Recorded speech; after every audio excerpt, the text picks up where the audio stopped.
సంఖ్యాకాండము 20వ అధ్యాయము. మొదటి నెలయందు ఇజ్రాయేలీయుల సర్వసమాజము సీను అరణ్యమునకు రాగా ప్రజలు కాదేషులో దిగిరి. అక్కడ మిర్యాము చనిపోయి పాతిపెట్టబడెను.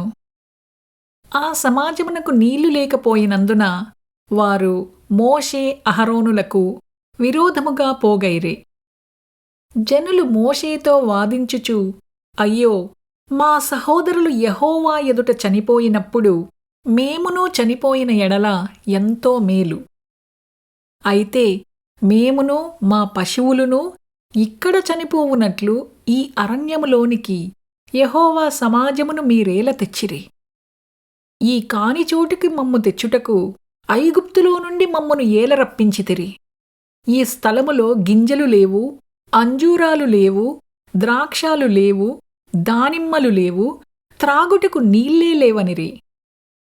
అప్పుడు మోషే అహరోనులు సమాజము ఎదుట నుండి ప్రత్యక్షపు గుడారము యొక్క ద్వారములోనికి వెళ్ళి సాగిలపడగా యెహోవా మహిమ వారికి కనపడెను.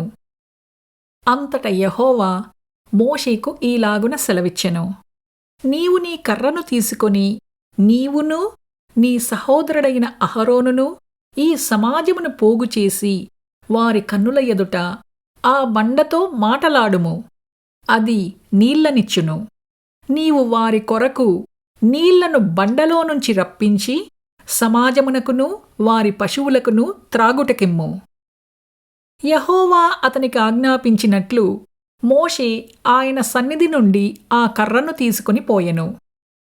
తరువాత మోషే అహరోనులు ఆ బండ ఎదుట సమాజమును పోగు చేసినప్పుడు అతడు వారితో, ద్రోహులారా, వినుడి, మేము ఈ బండలో నుండి మీ కొరకు నీళ్లు రప్పింపవలెనా అనెను.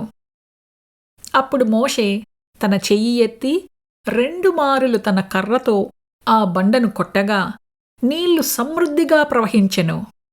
సమాజమును పశువులును త్రాగెను. అప్పుడు యెహోవా మోషే అహరోనులతో, మీరు ఇజ్రాయేలీయుల కన్నుల ఎదుట నా పరిశుద్ధతను సన్మానించునట్లు నన్ను నమ్ముకొనకపోతిరి కనుక ఈ సమాజమును నేను వారికిచ్చిన దేశములోనికి మీరు తోడుకొని పోరని వారితో చెప్పెను. అవి మెరీబా జలమనబడెను. ఏలయనగా ఇజ్రాయేలీయులు యెహోవాతో వాదించినప్పుడు ఆయన వారి మధ్యను తన్ను పరిశుద్ధపరచుకొనెను.